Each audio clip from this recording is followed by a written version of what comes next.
Bismillahirrahmanirrahim. Assalamualaikum warahmatullahi wabarakatuh. Alhamdulillahi wassalatu wassalamu ala rasulillah wa ala alihi wa sahbihi wa mawalah. Asyhadu an la ilaha illallah wahdahu la syarikalah wa asyhadu anna Muhammadan abduhu wa rasuluh. Ya ayyuhalladzina amanu taqullaha haqqa tuqatih wa la tamutunna illa wa antum muslimun. Ya ayyuhan nasu taqu rabbakumul ladzi khalaqakum min nafsin wahidah wa khalaqa minha zawjaha wa batha minhuma rijalan katsiran wa nisaa'a wattaqullaha alladzi tasaaluna bihi wal arham innallaha kana 'alaikum raqiba. Ya ayyuhalladzina amanu taqullaha wa qulu qawlan sadida yuslih lakum a'malakum wa yaghfir lakum dhunubakum wa may yuti'illaha wa rasulahu faqad faza fawzan 'azima. Amma ba'du, fa inna asdaqal hadithi kitabullah wa khairal hadi hadi Muhammadin sallallahu alaihi wa ala alihi wa sahbihi wa syarrul umuri muhdatsatuha wa kullu muhdatsatin bid'ah wa kullu bid'atin dhalalah wa kullu dhalalatin finnar. Ibu-ibu ma'asyiral ummahat yang semoga senantiasa dirahmati oleh Allah Azza wa Jalla. Pagi ini insyaallah taala kita kembali akan melanjutkan kajian kita dalam bahasan Kitabul Jami', bahagian dari kitab Bulughul Maram yang ditulis oleh Al-Hafidh Ibnu Hajar Al-Asqalani rahimahullah. Dan kita masih berada pada hadis yang menjelaskan tentang adab memakai sendal. Kita masih berbicara tentang hadis adab memakai sendal.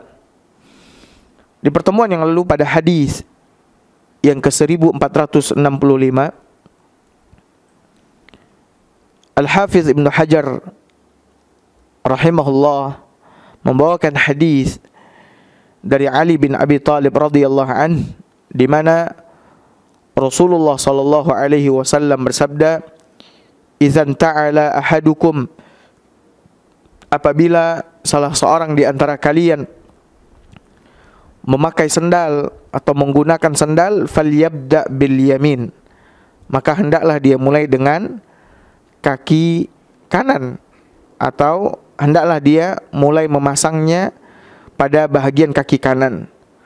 Wa idza naza', dan apabila dia ingin melepaskannya, falyabda bishimal, maka hendaknya dia mulai dengan melepaskan sendal di bahagian kaki kiri terlebih dahulu.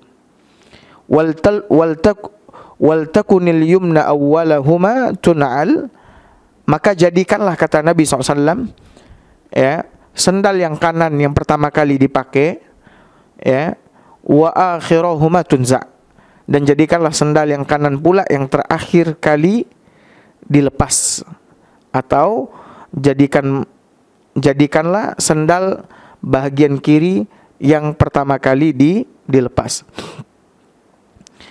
Ibu-ibu ma'asyiral ummahat, hadis yang tadi kita bacakan ini sekedar mengulang pelajaran kita di pertemuan yang lalu, menjelaskan kepada kita kaedah umum, ya, menjelaskan kepada kita adab di dalam memakai sendal, yaitu bahwa Nabi menyebutkan siapa saja yang ingin memakai sendal, maka hendaklah dia memasangkan sendal pada bahagian kaki kanannya terlebih dahulu. Ya, kemudian ketika dia melepas, maka hendaklah dia melepas sendal di bahagian kaki kiri terlebih dahulu. Kata Nabi, jadikan sendal yang kanan yang pertama kali dipakai, dan jadikan sendal yang kiri atau sendal yang kanan pula yang terakhir kali dilepas. Artinya ketika melepas, kaki kiri dulu yang kita sendal di bahagian kaki kiri dulu terlebih dahulu yang kita lepas sebelum kaki kanan. Ini menunjukkan kepada kita, ibu-ibu ma'asyarul ummahat, bahwa dalam sebuah kaidah yang sangat umum, sebagaimana disebutkan oleh para ulama, di antara sunnah Nabi SAW yang mesti kita perhatikan adalah mendahulukan yang kanan untuk perkara-perkara yang baik. Mendahulukan yang kanan untuk perkara-perkara yang baik, dan mendahulukan yang kiri untuk perkara-perkara yang buruk.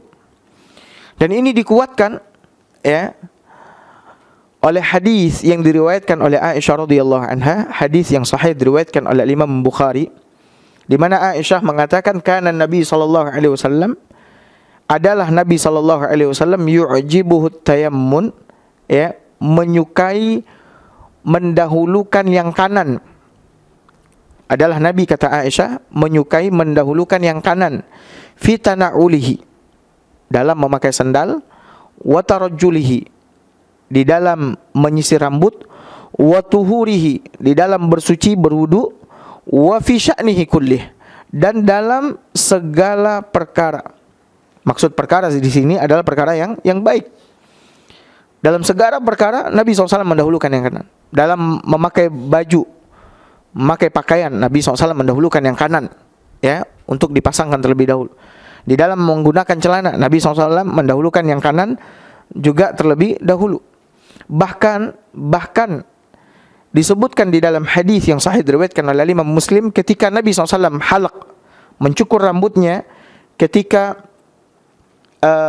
tahallul haji, Nabi SAW mendahulukan pencukuran rambut bagian sebelah kanan, ya, sebagaimana disebutkan oleh Anas bin Malik radhiyallahu an, lamma rama Rasulullah sallallahu alaihi wasallam al-jamrata, ketika Nabi SAW selesai melempar jamrat, wa nahara nusukah, Nabi menyembelih, ya, onta-ontanya, wa halaqa, lalu Nabi SAW mencukur gundul, nawalal haliqa shiqqahul ayman fahalaqahu. Kata Anas bin Malik radhiyallahu an, ya, maka sang pencukur menggunduli bagian kanan kepala beliau terlebih dahulu. Bagian kepala kanan terlebih dahulu yang digunduli oleh Nabi sallallahu alaihi wasallam. Thumma da'a Abu Talha al-Ansari, lalu Nabi SAW memanggil Abu Talha al-Ansari radhiyallahu an, fa'atahu iyyah, lalu beliau memberikan rambutnya kepada Abu Talha. Thumma nawalahu syaqqahul aisar, kemudian setelah bagian sebelah kanan ini botak, baru Nabi SAW memberikan kepada tukang cukur bagian kepalanya sebelah kiri untuk digundul. Faqala ihliq, lalu Nabi berkata, cukur yang sebelah kiri. Fahalaqahu, ya, lalu dicukur. Fa'atahu Abu Talha, lalu Nabi SAW juga memberikannya kepada Abu Talha. Faqal iksimhu, maka bagikan ini kepada orang-orang. Nah, ibu-ibu ma'asyarul ummahat, jadi kaidah umum dari hadis-hadis yang semakna dengan hadis yang ada di hadapan kita adalah bahwasannya di antara sunnah Nabi SAW mendahulukan yang kanan dalam perkara-perkara yang baik, ya, mendahulukan atau menggunakan yang kiri dalam perkara-perkara yang buruk. Lihat, dalam perkara-perkara yang buruk, ya, maka syariat memerintahkan kita untuk mendahulukan, ya, yang kiri. Seperti ketika seseorang masuk WC, maka dahulukan kaki kiri, ya. Ketika seseorang mengambil barang-barang yang kotor seperti najis, maka hendaklah dia memegangnya dengan tangan kiri, ya. Ketika seseorang akan melepas sendalnya, begitu juga dalam hadis ini, maka dia disuruh untuk lebih mendahulukan kaki kiri. Karena ketika seseorang melepas sendal, maka dikhawatirkan kakinya akan terkena kotoran, maka sesuatu yang buruk, maka syariat memerintahkan kita untuk mendahulukan yang kiri. Nah, ibu-ibu ma'asyiral ummahat yang semoga senantiasa dirahmati oleh Allah. Sekarang kita masuk kepada hadis berikutnya, masih berkaitan dengan adab memakai sandal, di mana Al-Hafiz Ibnu Hajar Al-Asqalani rahimahullah meriwayatkan hadisnya Ali bin Abi Thalib radhiyallahu taala. Masih hadis riwayat Ali, di mana beliau berkata, Rasulullah SAW bersabda, la yamshi ahadukum fi na'lin wahidah. Kata Nabi SAW, janganlah kalian berjalan dengan menggunakan atau memakai satu sandal saja. Janganlah kalian berjalan menggunakan atau memakai satu sandal saja. Wal yun'ilhuma jami'an. Kata Nabi SAW, tetapi hendaknya dia memakai sandal kedua-duanya. Hendaklah orang yang berjalan itu memakai sandal kedua-duanya. Aw liyakhla'huma jami'an, atau kalau dia enggak mau pakai dua-duanya, dia cuma memakai sebelah. Kalau enggak, kata Nabi SAW, lepaskanlah apa? Kedua-duanya. Ya, jadi pakai sandal itu pakai kedua-duanya atau lepas kedua-duanya. Adapun sebelah, maka dilarang oleh Nabi sallallahu alaihi wasallam. Saya ulangi, Nabi SAW mengatakan, la yamshi ahadukum fi na'lin wahidah. Janganlah, kata Nabi SAW, salah seorang di antara kalian berjalan memakai atau menggunakan satu sandal saja, dilarang. Wal yun'ilhuma jami'an. Akan tetapi, kata Nabi SAW, hendaknya dia memakai sandalnya kedua-duanya. Aw liyakhla'huma jami'an, atau dia lepas kedua-duanya. Hadis ini sahih, ibu-ibu ma'asyiral ummahat, diriwayatkan oleh Imam Al-Bukhari dan Al-Imam Muslim. Diriwayatkan oleh Imam Bukhari dan juga diriwayatkan oleh Imam Muslim. Hadis ini menjelaskan kepada kita bahwa Nabi melarang kita umatnya memakai sandal sebelah kanan saja atau sebelah kiri saja. Akan tetapi, kata Nabi, hendaklah kita memakai kedua sandal itu atau melepaskan kedua sandal itu, artinya sama-sama tidak memakai kedua-duanya. Nah, ibu-ibu ma'asyiral ummahat yang semoga senantiasa dirahmati oleh Allah Azza wa Jalla. Di dalam beberapa hadis disebutkan bahwa Nabi SAW terkadang, perhatikan ibu-ibu, terkadang Nabi itu berjalan tanpa menggunakan alas kaki, artinya tanpa sandal. Artinya seseorang dibolehkan sesekali berjalan tanpa menggunakan apa? Alas kaki. Untuk menunjukkan apa? Menunjukkan ketawaduan kita, dan tidak tercela seseorang berjalan tanpa menggunakan alas kaki. Tanpa menggunakan alas kaki. Mungkin sebagian orang mengatakan, Ustaz, kalau sekarang kita berjalan tanpa alas kaki, mungkin kita akan ditertawakan, kita akan dicela. Ini bagi orang-orang yang tidak mengetahui sunnah Nabi Sallallahu Alaihi Wasallam. Tapi bagi orang-orang yang mengetahui sunnah Nabi Sallallahu Alaihi Wasallam, ketika dia melihat sesekali seseorang berjalan tanpa alas kaki, maka dia akan apa? Akan terkagum. Karena Nabi SAW juga pernah sesekali atau kadang-kadang berjalan tanpa menggunakan alas kaki.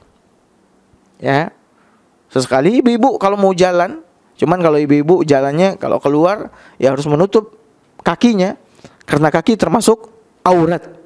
Ketika ibu-ibu jalan keluar harus menutup kakinya, harus menggunakan apa? Kaos kaki. Mungkin suaminya sesekali jalan pakai sandal, sesekali jalan mungkin nggak pakai alas kaki. Dan ini termasuk di antara perbuatan Nabi Sallallahu Alaihi Wasallam yang menunjukkan apa? Ketawaduan Nabi. Artinya Nabi SAW bukanlah seseorang yang artinya apa? Artinya sibuk dengan urusan dunia, memikirkan sandalnya harus begini, sandalnya harus ini, tidak.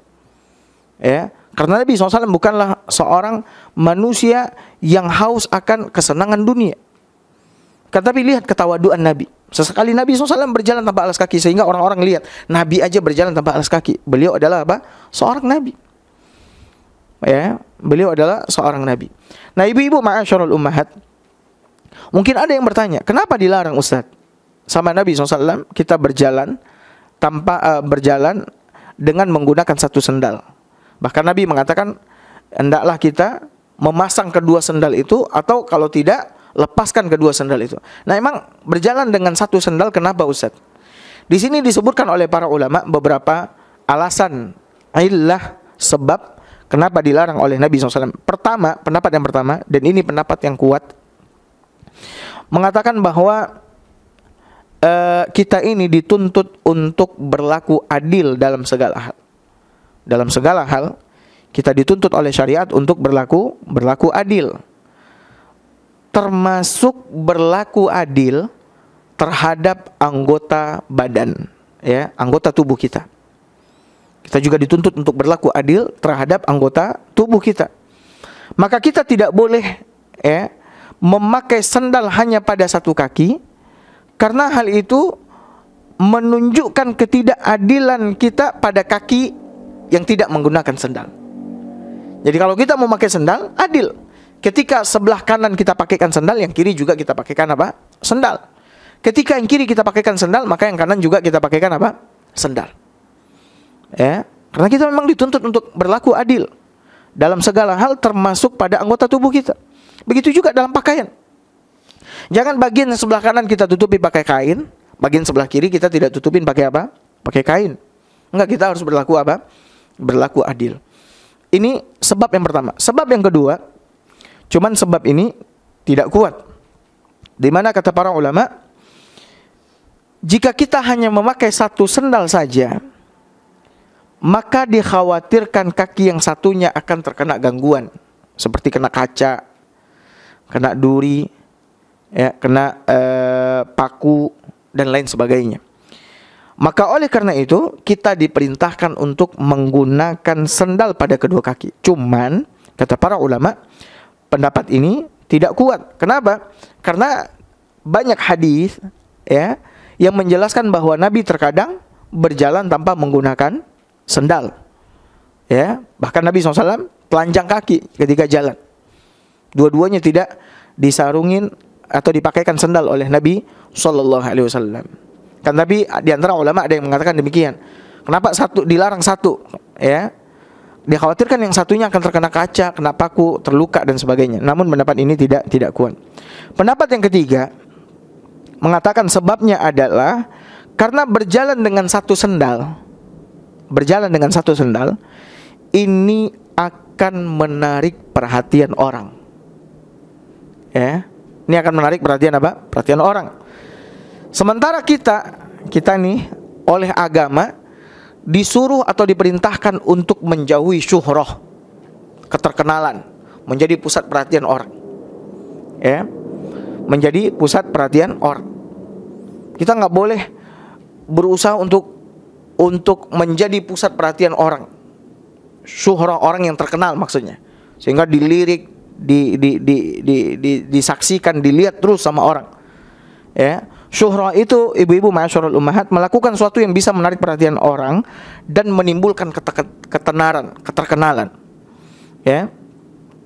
Dan memang di antara sebab seseorang terkenal, sebab seseorang menjadi pusat perhatian adalah ketika dia melakukan hal yang aneh-aneh. Ibu-ibu kalau mau terkenal, lakuin hal yang aneh, maka ibu akan jadi terkenal. Bukan saja di kota kita, mungkin nasional akan terkenal. Media-media akan meliput. Lakuin aja hal-hal yang aneh. Ya. Dan sekarang memang banyak orang yang pengen terkenal, ingin terkenal, maka dia melakukan apa? Hal yang aneh-aneh. Makanya ada pepatah Arab mengatakan khalif tu'raf. Ya. Kerjakanlah perkara yang aneh, perkara yang ganjil, maka kau akan menjadi ma'ruf, terkenal di mana-mana. Nah, di antara hal aneh adalah orang yang memakai satu sendal. Ya. Di antara hal yang aneh akan menjadi pusat perhatian orang adalah menggunakan satu sendal. Nah, ibu-ibu ma'asyarul ummahat, ketenaran atau keterkenalan yang disebabkan karena memakai baju yang bagus aja kita pakai, tampil beda dibandingkan orang lain, sehingga menarik perhatian orang kepada kita, ini dilarang di dalam syariat. Ya, bahkan ada ancaman di dalam hadis Nabi sallallahu alaihi wasallam, di mana Nabi SAW pernah mengatakan, man labisa thawba syuhratin minad dunya albasahullahu thawba mazillatin yaumal qiyamah. Hadis ini dihasankan oleh Syekh Al-Albani, riwayat Imam Ahmad, Abu Daud dan seterusnya. Kata Nabi SAW, siapa yang menggunakan pakaian syuhrah, pakaian keterkenalan, seperti pakaian para raja, ya, pakaian para artis yang mungkin harganya bisa mencapai 50 juta, 100 juta, atau kemudian pakaian itu dihiasi dengan berlian, intan permata, emas dan sebagainya. Ini namanya pakaian syuhrah. Kata Nabi, yang menggunakan pakaian ini di dunia, maka albasahullahu thawba mazallatin yaumal qiyamah. Allah akan pakaikan kepadanya besok di akhirat, pada hari kiamat, pakaian kehinaan. Ya. Nah, memakai pakaian syuhrah saja, pakaian syuhrah, sehingga membuat orang-orang memperhatikan kita menjadi terkenal, ya. Ini saja di dalam syariat dilarang, ya, karena penyebab pakaian syuhrah, keterkenalan. Apalagi ketenaran yang disebabkan oleh hal-hal yang aneh, yang ganjil di tengah-tengah manusia, ya, tentu ini lebih dilarang lagi. Seperti diantaranya memakai sebelah sendal. Kalau ibu-ibu nggak percaya, kemana-mana ibu-ibu silakan pakai sebelah sendal aja. Ke pasar sebelah sendal, ke kajian sebelah sendal, insya Allah nama ibu akan disebut sama orang-orang, akan menjadi apa? Menjadi terkenal. Nah, ini diantara ilah yang ketiga, atau sebab yang ketiga kenapa kita dilarang memakai satu sendal. Dikhawatirkan akan menimbulkan apa? Akan menimbulkan pusat perhatian orang, ya, atau akan menarik perhatian orang. Kemudian di antara ulama ada yang mengatakan ilah yang keempat, sebab yang keempat kenapa kita dilarang memakai satu sendal. Karena ibu-ibu sekalian,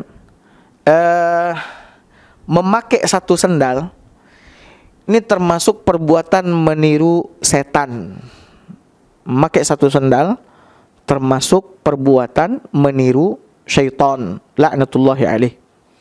Karena Nabi SAW bersabda dalam hadisnya yang sahih, riwayatkan oleh Al-Imam At-Tahawi dalam syarah Mushkil Al-Athar, dan hadis ini disahihkan oleh Syekh Al-Albani rahimahullah. Nabi mengatakan, inna syaitana yamshi bin na'lil wahidah. Sesungguhnya syaitan itu, kata Nabi, berjalan dengan satu sendal saja. Sesungguhnya syaitan itu berjalan dengan satu sendal saja. Ibu-ibu ma'asyarul ummahat, setan makhluk gaib, kita tidak bisa melihat, ya, kita tidak bisa melihat. Akan tetapi kita mengimaninya, meyakininya, ya, mengakui bahwasanya syaitan itu ada berdasarkan kabar yang disampaikan oleh Allah Subhanahu wa taala dan juga yang disampaikan oleh Nabi sallallahu alaihi wasallam. Nah, di antara perbuatan syaitan adalah bahwasanya syaitan berjalan dengan satu sendal. Dan setan itu, sebagaimana yang Allah sebutkan di dalam Al-Quran, adalah musuh kita. Maka kata Allah Azza wa Jalla, fattakhidhuhu aduwwa. Maka jadikan setan itu benar-benar musuh. Kalau kita yakinin setan adalah musuh kita, ya, atau kita mengikrarkan, menyatakan setan adalah musuh kita, maka jadiin dia musuh. Pergauli dia dengan pergaulan kita terhadap musuh kita, membencinya, tidak mengikutinya, tidak mendukungnya, menyelisihinya, ya. Bukannya dengan mengikuti langkah-langkah setan, perbuatan setan, pekerjaan setan, enggak. Bahkan betapa banyak ayat-ayat di dalam Al-Quran yang melarang kita mengikuti langkah-langkah setan. Nah, di antara perbuatan setan, pekerjaan setan, dia ketika berjalan, dia berjalan menggunakan apa? Satu sendal.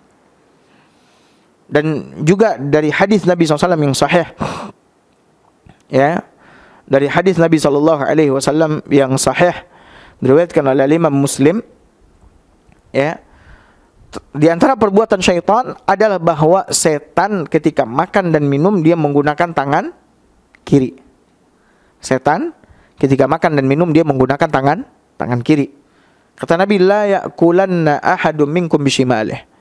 Janganlah sekali-kali salah seorang di antara kalian makan dengan tangan kanannya, afwan, dengan tangan kirinya. Wala yashrabanna biha, dan juga jangan sekali-kali minum dengan tangan kiri. Kenapa? Fa inna syaitana ya'kulu bishimalih wa yashrabu biha.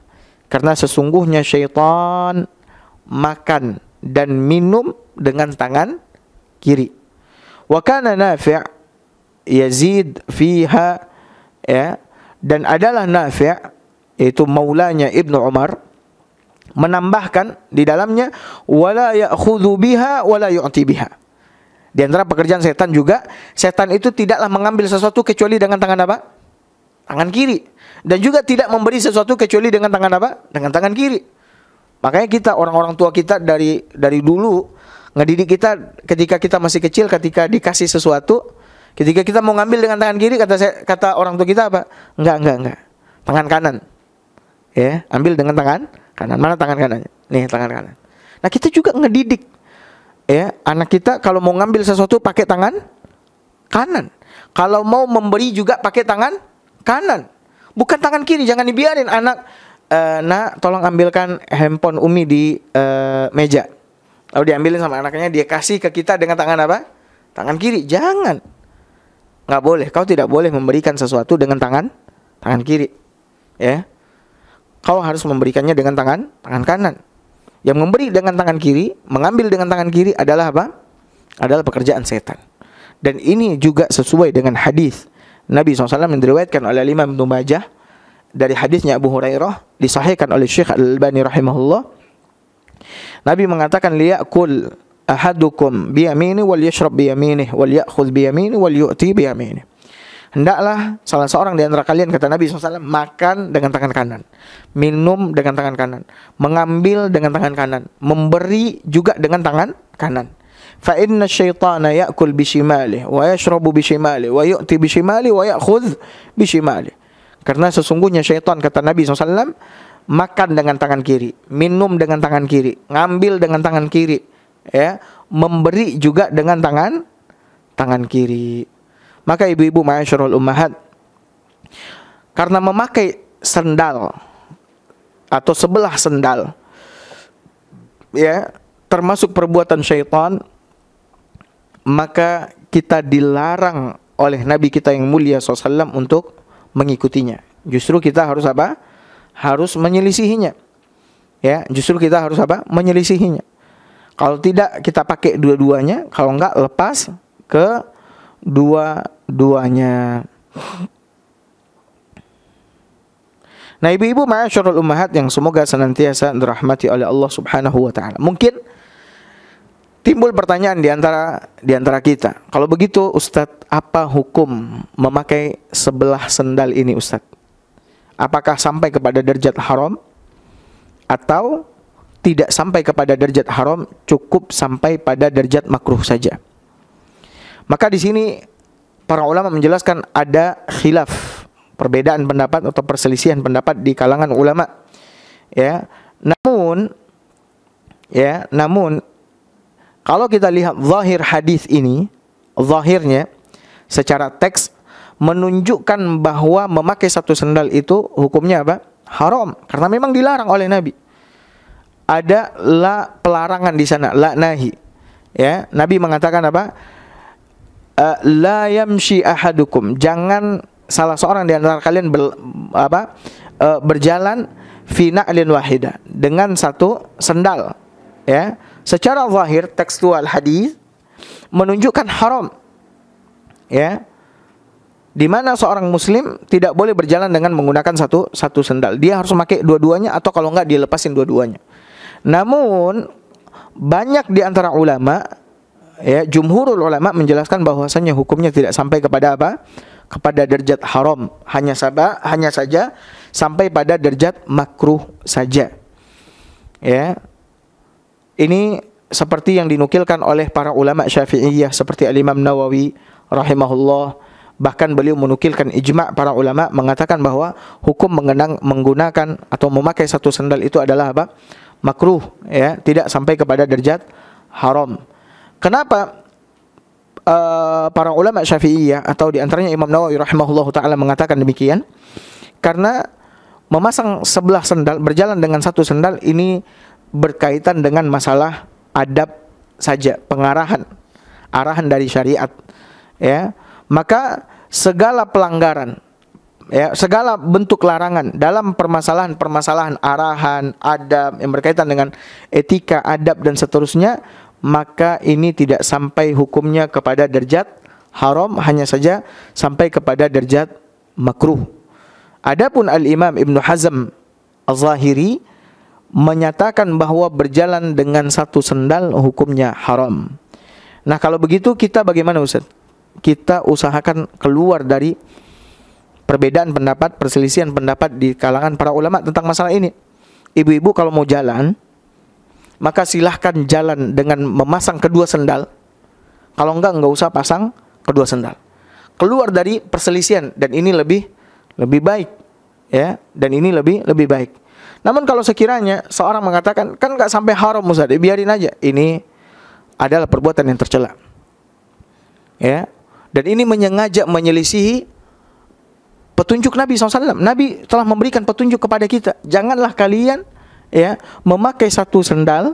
Janganlah kalian berjalan dengan menggunakan satu sendal. Kita udah tahu, lalu kita sengaja menyelisihinya. Ini dikhawatirkan kita menyelisihi perintah Nabi SAW, ya. Dikhawatirkan kita, dan kita pun juga tidak boleh menyepelekan petunjuk-petunjuk Nabi SAW. Ini kan tidak wajib, Ustaz. Ini kan kalau kita belum bisa mengerjakannya, maka jangan katakan ini tidak wajib, ini tidak, ya. Karena tidak ada satupun yang diperintahkan oleh syariat kecuali kita diperintahkan untuk mengerjakannya. Hanya saja kembali kepada apa? Kemampuan kita, yang wajib maupun yang sunnah. Yang sunnah pun kita diperintahkan untuk mengikutinya, mengerjakannya. Namun kita jangan sampai kepada derajat mengatakan ini kan hanya sekedar sunnah. Tidak. Kalau kita belum bisa mengerjakannya, ya sudah, kita katakan afwan ya, ana belum bisa mengerjakannya, ana tidak bisa mengerjakannya, ana tidak sempat untuk mengerjakannya, dan seterusnya. Sekalipun hukumnya apa? Sunnah, tidak justru dengan mengatakan perkataan-perkataan yang konotasinya merendahkan, menyepelekan perkara sunnah Nabi Sallallahu Alaihi Wasallam.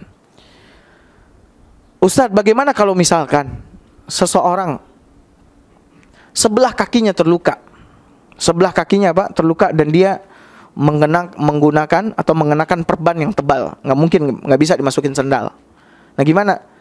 Sementara yang satunya aja yang masih selamat, sehat, dan itu yang dipasangkan sendal. Kalau dalam kondisi seperti ini, dalam kondisi misalkan kaki terluka, ya, atau ada kondisi yang lain, kaki terkilir, tidak bisa dipasangkan sendal dan sebagainya, kalau kena sesuatu aja sakit, maka ini tidak mengapa bagi seseorang untuk memasang sebelah sendal di kakinya. Tapi kalau sekiranya tidak ada hajat, tidak ada keperluan, kebutuhan yang membuatnya menggunakan sebelah sendal, maka dia tidak boleh menyepelekan ini. Artinya tidak boleh memasang satu sendal untuk berjalan, ya, sementara yang lainnya enggak dia pasangkan. Kalau tidak dia pasang dua-duanya, kalau tidak dia lepas dua-duanya.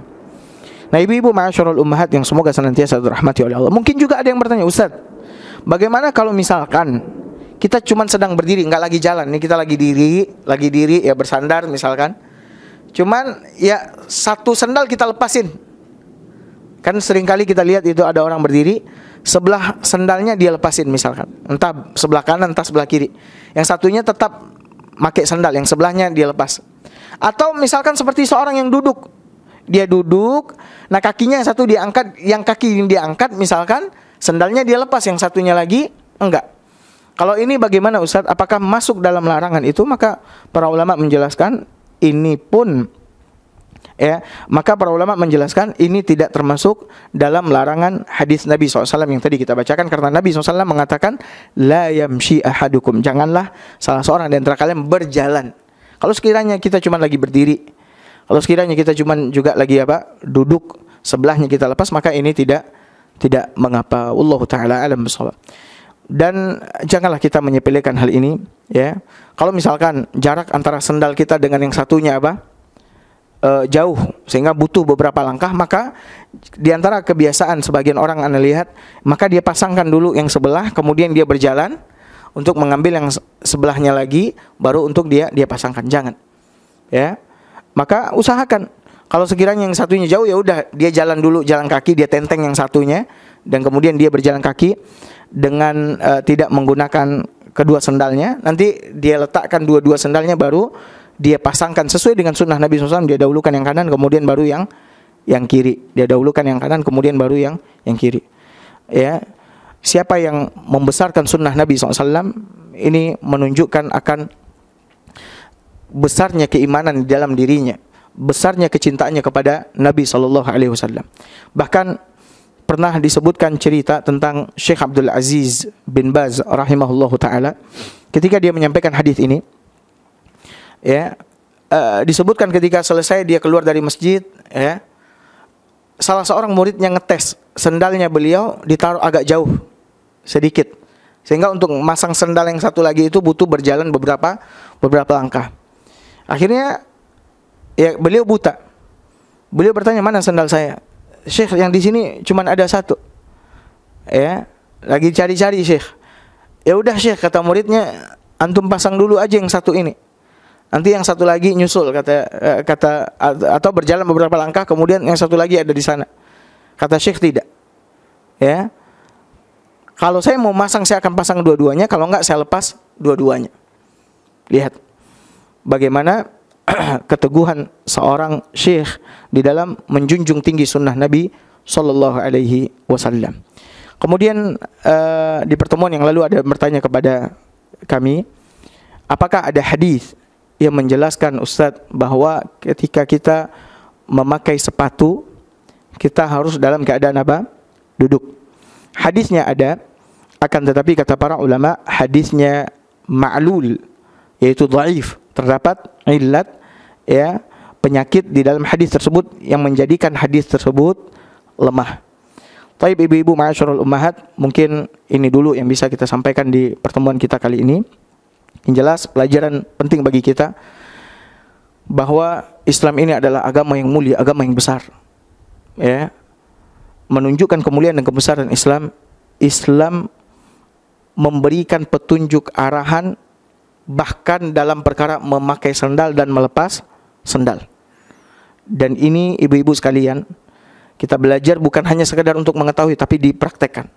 Sebagian orang mungkin tidak peduli, yang penting anak pakai sandal kata dia. Mau kaki kiri, mau kaki kanan, ya, mau lepasin kanan dulu kemudian kiri, jangan.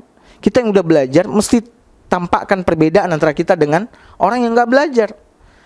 Makanya Al-Khatib Al-Baghdadi rahimahullahu ta'ala mengatakan bahwa orang yang mempelajari hadis Nabi SAW hendaknya dia menyelisihi kebiasaan perbuatan orang-orang umum, orang-orang secara umum yang tidak belajar hadis Nabi SAW. Kita yang belajar hadis tahu, ya, ini adalah hadis Nabi SAW, ini adalah sunnah Nabi SAW. Maka kita amalkan, ya, kita amalkan. Maka apa yang sudah kita pelajari dari adab-adab ini, maka ibu-ibu amalkan. Bukan hanya sekedar dipelajari, didengarkan, diketahui, habis itu tidak diamalkan. Termasuk perbuatan pakai sandal. Kalau sekiranya kita biasa kiri atau enggak peduli, sekarang coba perhatikan. Kalau misalkan yang kiri dulu yang biasa kita pasang, kita lepaskan lagi, masukkan kaki kanan dulu, kemudian baru kaki kiri.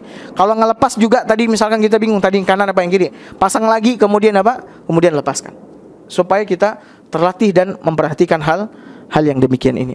Tapi mungkin ini dulu yang bisa kita sampaikan di kesempatan kali ini.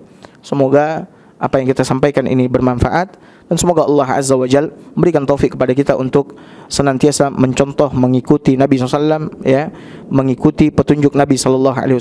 Semoga Allah Subhanahu wa Ta'ala membantu dan memudahkan kita untuk mengikuti sunnah Nabi SAW. Waktu yang tersisa beberapa menit kita gunakan untuk bertanya jawab. Wassallallahu ala nabiyyina Muhammad wa ala alihi wa sahbihi wasallam. Walhamdulillahi rabbil alamin. Baik, bismillah wassalatu wassalamu ala Rasulillah wa ba'd. Wa iyyak. Ibu-ibu ma'asyiral ummahat, ya, tadi kita telah mempelajari bahwa mengambil, memberi dengan tangan kiri ini juga termasuk perbuatan syaitan, dan kita dilarang untuk mengikuti syaitan. Nah, bagaimana Ustadz kalau misalkan ketika kita mau memberikan sesuatu pakai tangan kiri, karena kebetulan tangan kanan kita lagi apa? Lagi kotor, ya. Tangan kanan kita lagi apa? Lagi kotor atau lagi ada sesuatu.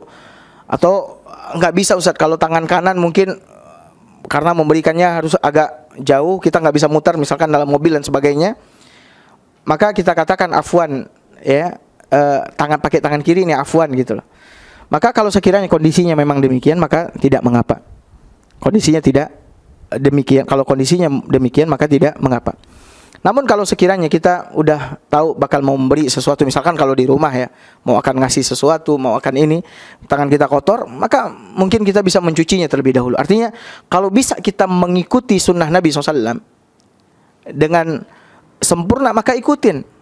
Kita cuci dulu, kita kasih dengan tangan kanan. Tapi kalau misalkan kondisinya mendesak, darurat, tangan kanan lagi kotor banget dan kita nggak bisa memberi kecuali dengan tangan kiri, dan ini juga lagi buru-buru untuk menerima barangnya, misalkan uangnya dari kita, ya, maka kita katakan afwan nih, saya pakai tangan kanan, tangan kiri. Maka ini tidak mengapa. Kalau memang kondisinya kita memang tidak bisa memberi dengan tangan kanan, entah karena tadi kotor atau lagi ada sesuatu, atau kita nggak bisa gerak, cuman tangan kiri aja, maka ini insya Allah tidak mengapa dan tidak masuk dari larangan yang dilarang oleh Nabi SAW. Wallahu a'lam bishawab. Ada lagi? Bisa dikerasin, Bu? Iya, silahkan. Apakah sholat duha harus membaca sholat ad-duha? Iya. Iya. Itu aja, Bu. Taib, barakallahu fiik. Taib. Di dalam mengerjakan sholat duha, ya, di dalam mengerjakan sholat duha, apakah kita harus membaca surat ad-duha, Ustaz? Ada juga yang mengatakan harus baca asy-syams di rakaat pertama, kemudian rakaat kedua baca wad-duha wasyamsi wad-duhaha, kemudian baru wad-duha di rakaat kedua. Maka kita katakan ini tidak harus. Ibu yang mau baca ad-duha silahkan, mau baca asy-syams silahkan, mau baca al-ikhlas, mau baca al-falaq, mau baca an-nas dalam surat duha silahkan, tidak ditentukan, ya. Dan memang tidak ada juga nas, ya, dari hadis Nabi SAW menjelaskan Nabi ketika sholat duha beliau membaca suratnya ini, suratnya itu, seperti nas-nas yang menjelaskan tentang sholat sunat fajar misalkan. Nabi dalam sholat sunat fajar yang 2 rakaat, Nabi rakaat pertama baca al-kafirun, rakaat kedua baca al-ikhlas. Dalam sholat sunat tawaf, Nabi SAW membaca al-kafirun, kemudian baca rakaat kedua baca al-ikhlas. Adapun duha bebas, dan sebenarnya kita pun bebas. Misalkan kita juga nggak baca al-kafirun dan al-ikhlas, baca yang lain juga nggak ada masalah, ya, juga nggak ada masalah. Jadi tidak diharuskan dan tidak diwajibkan dalam sholat duha membaca wasyamsi wadduhaha atau membaca wadduha. Silahkan bebas. Apa yang mudah bagi ibu-ibu untuk ibu-ibu baca dalam sholat, ya, maka silahkan ibu baca. Nah, kemudian sedikit tentang mengenai sholat duha. Sebaik-baik waktu duha adalah ketika matahari sudah terik, sudah mulai menyengat, di mana anak-anak onta tidak lagi mau duduk karena pasir udah mulai terasa panas. Ini adalah waktu yang terbaik dan waktu yang utama di dalam mengerjakan salat duha.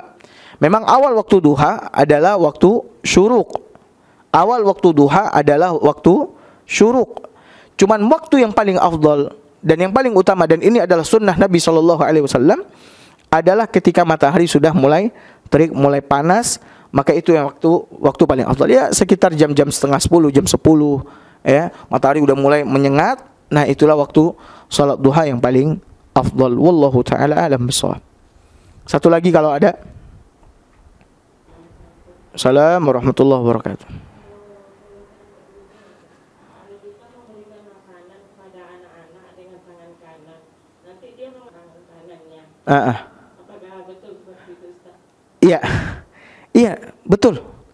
Kita juga harus mendidik mereka, ya, mengajarkan kepada mereka, membina mereka untuk mengikuti atau menghiasi diri mereka dengan adab-adab Islami.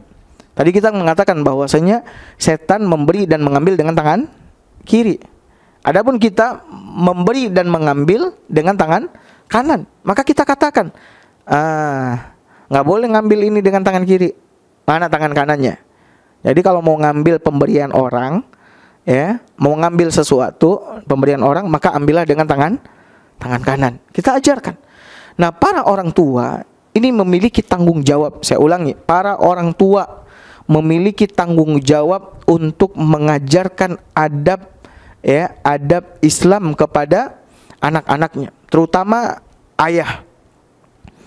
Karena Allah Subhanahu wa taala berfirman di dalam surat Tahrim ayat 6, kata Allah Azza wa Jalla, ya ayyuhalladzina amanu qu anfusakum wa ahlikum nara.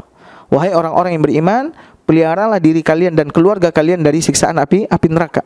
Ali bin Abi Thalib mengatakan, makna jagalah diri kalian dan keluarga kalian dari api neraka, maknanya adalah alimuhum wa addibuhum. Ajarkan kepada mereka ilmu agama dan tanamkan kepada mereka adab-adab yang Islami. Baik ibu kepada anak-anak, ibu yang profesinya sebagai guru, atau kepada anak-anak yang lain yang ibu-ibu memiliki kekuasaan untuk menunjukinya, mengarahkannya, membimbingnya, tunjukkan. Nah, kamu nggak boleh nih, ibu kasih duit, ibu kasih makanan, nggak boleh ngambilnya dengan tangan kiri, harus ngambilnya dengan tangan kanan, ya. Kalau tangan kiri ibu nggak mau ngasih, nah kita nggak masalah. Dalam bentuk mendidik, mengajar, kita mengatakan itu kepada anak, maka ini tidak mengapa, ya. Tidak mengapa. Jangan dibiarkan ibu-ibu sekalian. Sungguh anak-anak kita, anak-anak muslim hari ini butuh kepada orang tua yang mendidik adab mereka, akhlak mereka, sehingga mereka tumbuh sebagai seorang yang beradab, seorang yang memiliki akhlak yang mulia. Tidak seperti yang kita saksikan, ada anak yang ngasih sama orang tuanya sesuatu, dia lempar dengan tangan kiri, nggak ngelihat, sebagainya. Ini kenapa? Karena orang tuanya nggak ngajarin. Nanti ketika dia udah tua, perasaannya mulai sensitif, dia tersinggung ketika anaknya kayak begitu.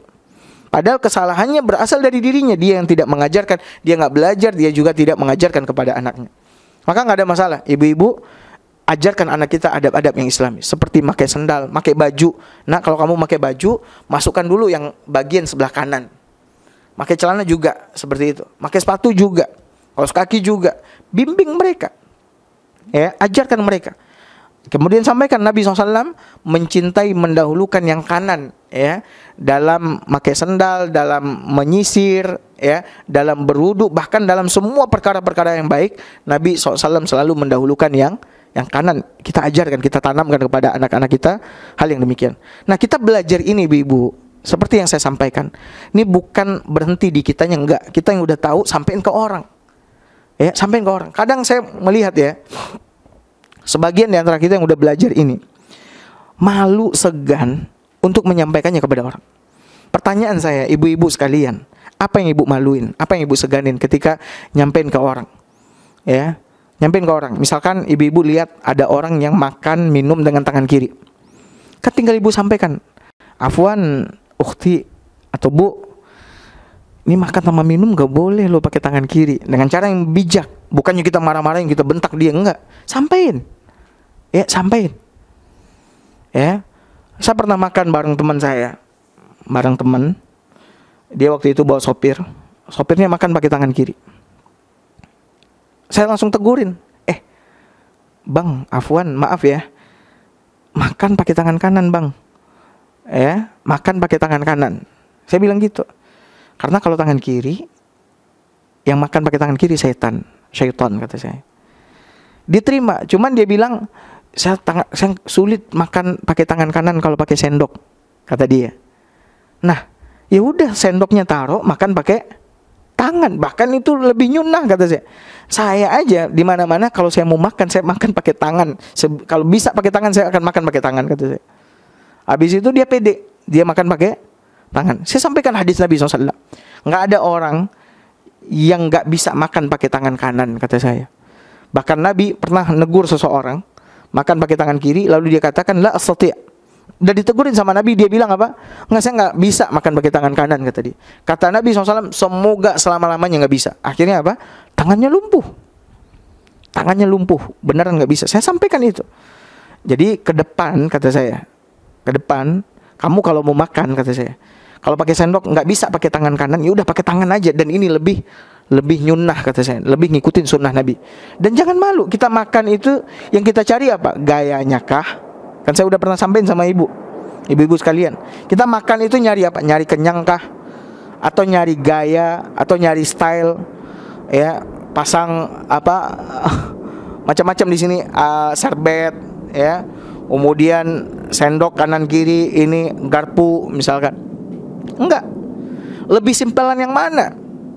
Lebih simpel kita ambil makan yang ada depan kita, kemudian apa? Bismillah, suap, selesai. Nggak perlu macam-macam gayanya, motongnya, piringnya nggak bunyi. Ini ribet ibu-ibu sekalian. Orang udah makan 2 piring, ibu 1 potong pun belum. Rugi. Tambah ada kaedah kalau makan bareng itu siapa cepat dia kenyang. Siapa cepat dia kenyang. Kalau kita makan kayak begitu, kita belum kenyang, udah jatah kita udah lewat semuanya kalau makan bareng. Nah jadi ibu-ibu, ini kita apa aja yang udah kita pelajarin itu coba sampein sama orang, tapi nyampein dengan bijak. Ini nggak boleh loh ya, maaf, ini nggak boleh ya, dengan senyum. Ini nggak boleh, sunnah nabinya kayak begini, yang ini dilarang. Nah, orang akan bisa terima. Wah, ini setan nih makan kayak begini, ngambil. Jangan kayak begitu, dia marah. Ya, jangan bilang, oh, ibu setan ya, kamu setan ya, jangan. Soalnya yang saya tahu, makan pakai tangan kiri, minum pakai tangan kiri, itu setan. Berarti setan ya, ya marah orang, Bu. Sampein agama ini, sampein dengan penuh kasih sayang, dengan hikmah kepada orang-orang. Termasuk sama anak-anak tadi. Anak-anak itu, Bu, jangan dimarahin. Yang seperti Ibu lakuin tadi dengan senyum sambil bercanda. Ini kalau nggak ngambilnya pakai tangan kanan, Ibu nggak mau ngasih loh. Gimana? Nah, jangan kalau kamu jangan. Akhirnya anaknya nggak mau nurut, nggak, tetap dengan bijak. Dipeluk, dia ngambil dengan tangan kanan, habis itu dia robah pakai tangan kanan, peluk dia. Anak-anak itu peluk, pintar. Jadi ke depan nak, kalau dikasih sama orang mau ngambil sesuatu, tangan kanan ya, nggak boleh pakai tangan kiri. Insya Allah anak kita, ketika kita didik demikian, maka mudah-mudahan dia akan tumbuh sebagai anak yang beretika, beradab dan seterusnya. Baik, ibu-ibu, ma'asyiral ummahat, cukup mungkin dulu sampai di sini. Insyaallah akan kita lanjutkan lagi di pertemuan kita berikutnya. Wassallallahu ala nabiyina Muhammad wa ala alihi wa sahbihi wasallam. Assalamualaikum warahmatullahi wabarakatuh.